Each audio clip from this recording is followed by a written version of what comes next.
Good afternoon and welcome to the Midday News. Here's what we have in the bulletin. Funding being sought for construction of new facility to replace old shoes market. A crisis. Advocates Association of Jamaica calls for urgent fix to court reporters' debacle. And later in sports, veteran Jamaican swim coach guiding Canadian swimmers. Thank you for joining us. I'm Shane Masters and here are the details. Reprieve is coming. That assurance from the government of vendors who were affected by a fire at the Old Shoes Market in St. James last year. Halshane Burke reports. The fire happened weeks before the festive season and hampered scores of vendors who were looking to beef up sales during the period. But with just 9 days gone out of the new year, a promise to the vendors that the help they have requested is coming. Deputy Mayor of Monte Bay, Richard Vernon, says the requisite drawings for the improved facility have been completed and these have received approval not only from the municipal corporation but also the vendors. When fully renovated, Mr. Vernon says some 250 persons will be able to sell their goods there. Speaking during a tour of the facility with Prime Minister Andrew Holness on Monday, the Deputy Mayor says the corporation is now seeking funding to have the building reconstructed. No timeline was, however, given for work to begin or conclude. As for the vendors, Prime Minister Andrew Holness says the timeline has been extended for those affected to make their claims. So far, when I checked, 41 of the vendors have submitted their reports to the Ministry of Labour and Social Security. I have asked them to continue to accept reports, so if there are vendors who have not yet sent their reports, I'd urge you to do it now. Mr. Holness says only those who go through the approved process will receive state assistance. These days, we don't just write check and send it out. We can't do that these days. And the right way to do it is that if somebody is to get a benefit, if somebody said them lose goods, then we have to go and check it. Right, so everybody who is going to get a benefit, which we have committed to assist everyone who has had damage, come with your relevant documentation and we will be able to assist, or we will be able to investigate your circumstances to see if you are genuine in need. The Prime Minister, in the meantime, had high praises for the Deputy Mayor. Because the way in which he has gone about it, he has gone, first of all, in consultation with the vendors, consultation with the wider community, come up with a plan. It's the first I've come to somewhere and say, are you satisfied with the plan? And everybody say yes. Halshane Burke, TVJ News.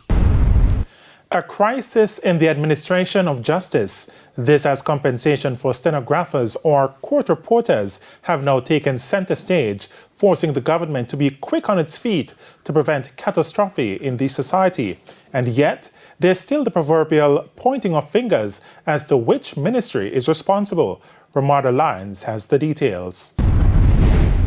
In recent times, prosecutors have raised concern over what has been described as an acute shortage of court reporters or stenographers to take verbatim notes and prepare transcripts of proceedings in the circuit courts. They've expressed fear that this is going to cause a negative effect on the administration of justice. President of the Advocates Association, Leonard Green, says it's not clear as to why these individuals are not being compensated fairly. Currently, they are being paid as secretaries. And when asked about the issue, Justice Minister Delroy Chuck said his ministry is not responsible for the compensation of the court reporters. He says it falls under the Ministry of Finance. But Mr. Green is adamant that it does not matter. He says what's happening in the country's judicial system is nothing short of a crisis. I don't know how helpful it is for persons to be pointing fingers at this time. What we do know is that it has to be addressed at the very highest level. It simply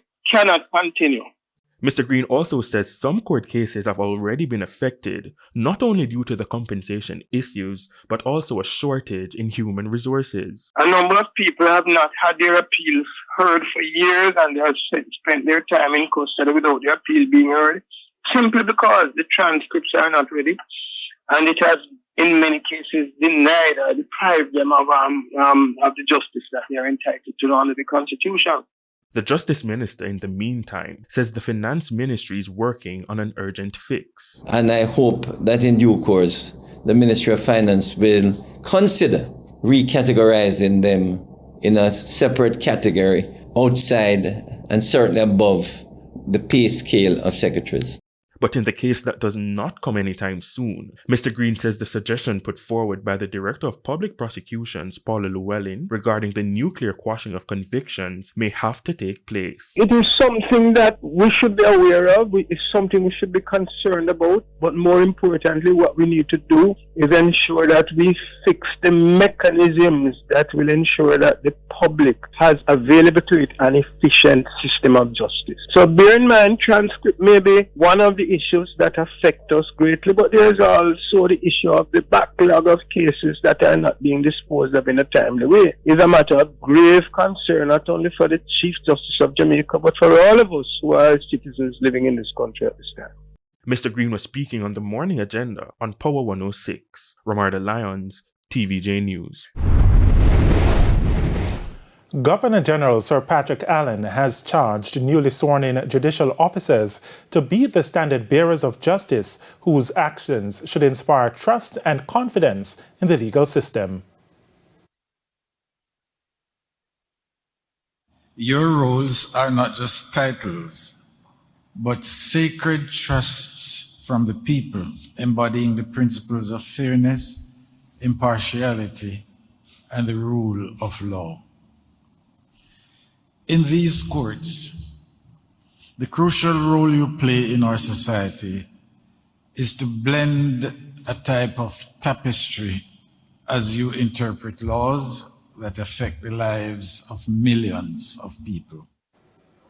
Chief Justice Brian Sykes also spoke at the event. Persons now here who have been appointed this morning, they are part of our thrust to become effective members of the International Consortium for Court Excellence. We became members on December 11, 2023, and this represents a major milestone for the judiciary of Jamaica as we continue the work of transforming the courts into modern and efficient places of work. And Chief Justice Sykes has revealed that a lot of work is still needed to clear the backlog of cases in the Supreme Court. Justice Sykes says there is a 70% chance of a case ending up in backlog in the civil division.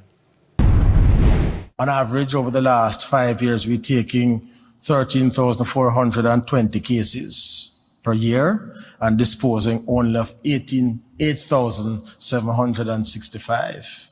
So that tells you that there is a backlog that is being carried forward, and it gets worse with each passing year. In the ATV division, on average 5,000 cases, and we're disposing only of 1,899. So that's roughly 3,000 cases coming forward each year, and when you have that over a period of time, you really get into a serious backlog, and that is how come we are where we are. Construction on the Monte Bay Perimeter Road is progressing. The highway project, for which ground was broken last September, will see the construction of a new highway supporting roads and other infrastructure. Prime Minister Andrew Holness toured the project on Monday.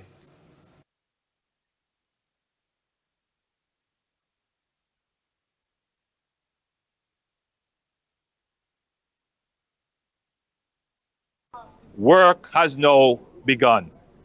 Behind me, you're seeing the steel members being fabricated here to be put in the piles which will form the foundation of possibly the longest bridge to be constructed in Jamaica. He said the project will be a landmark project for Western Jamaica. Already excavation work has started. Over 60% of the route, I'm told, is excavated to the point where four-wheel drive vehicles could traverse it. So the route has already been established. I'm very interested to see the supporting infrastructure. I'm seeing already on the drawing several interchanges that will be put in place, in addition to significant drainage, culverts, and other supporting civil infrastructure to make sure that the road will last for a very long time. And it's time for a break here on the Midday News. Stay with us, more stories when we return.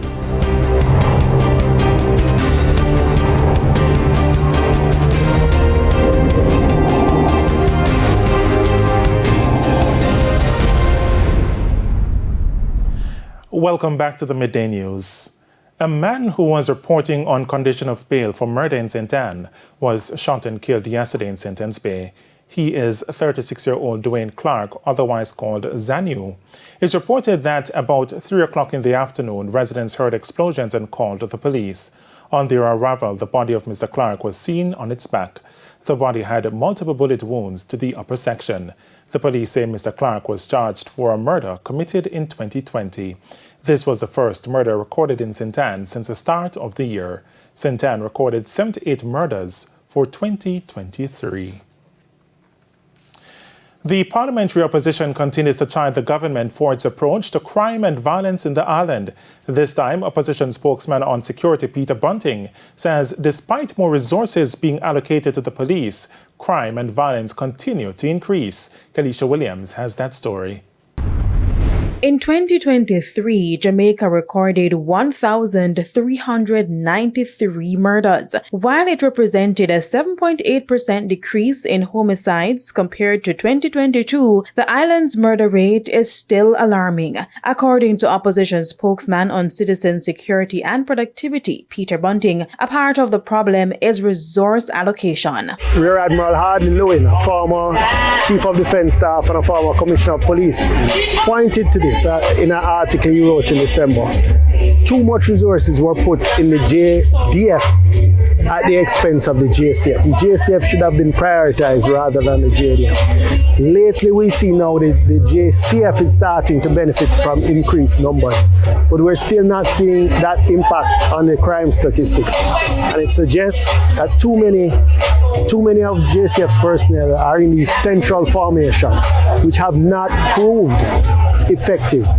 For instance, Mr. Bunting pointed to the creation of the JCF's Public Safety and Traffic Enforcement Branch. In 2023, there were 384 road fatalities, a 13% decline compared to the 425 persons killed on the roads in 2022. Before they were formed, road traffic deaths were in the 250 to 400 range.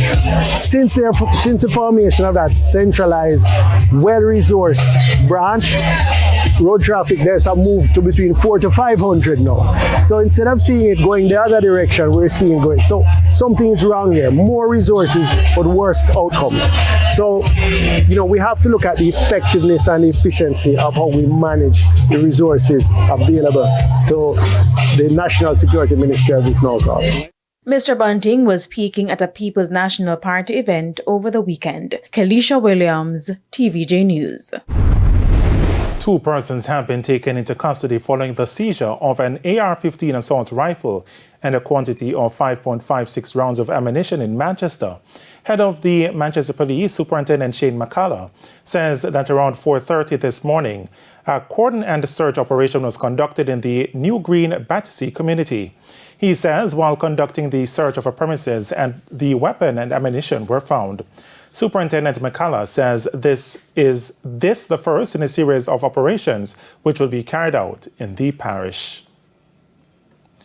And it's now time for the Business Minute. Jamaica recorded a 16.8% increase in earnings from the export of agricultural produce up to August last year. The latest trade data from Statin indicated the country earned $61.7 million. That's compared with the $52.8 million earned for the similar period in 2022. Statin says this was due primarily to higher exports of yams and coffee. The exports of yams earned Jamaica $28.9 million, a 35.4% improvement over January to August 2022.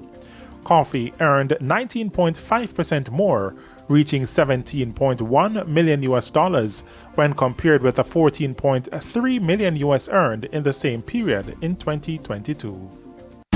Further afield, Samsung Electronics says profits for the last 3 months of 2023 could fall by more than a third. The decline is worse than analysts expected and comes as demand for consumer electronics decreases. Samsung is the world's largest maker of memory chips, smartphones, and televisions. The company is to release a financial earnings report on January 31. Samsung estimated that its operating profit fell to $2.13 billion in the October to December quarter, 35% lower compared to the similar period in 2022. And that's it for the Business Minute. Time now for the top regional and international stories. In the region, the state funeral for former Prime Minister of Trinidad and Tobago, Bassdew Pandey, was held on Tuesday. Mr. Pandey died on January 1 while celebrating the new year with his family. He served as the 5th Prime Minister of Trinidad and Tobago from 1995 to 2001 and was the founder of the United National Congress. On the international scene, South Korea's parliament passed a bill on Tuesday to ban the eating and selling of dog meat, a move that will end the controversial centuries-old practice amid growing support for animal welfare. The bill was passed by an overwhelming 208 votes with 2 abstentions in the single-chamber parliament. The legislation, which states its purpose is to eradicate the consumption of dogs, will take effect after a 3-year grace period. The breeding and slaughtering of dogs to produce meat for human consumption will be punishable by up to 3 years in prison or 30 million won or $22,800 in fines. And at least 21 people were injured, 1 critically, after an explosion at an hotel in Fort Worth, Texas. Officials believe the blast was caused by a gas leak. Firefighters say while the explosion is connected to gas, they are still working to determine what exactly triggered the blast. And those are the top regional and international stories. I'm Carrie Simpson. And we head to a quick break. When we come back, Jermaine Brown will have your midday sports report.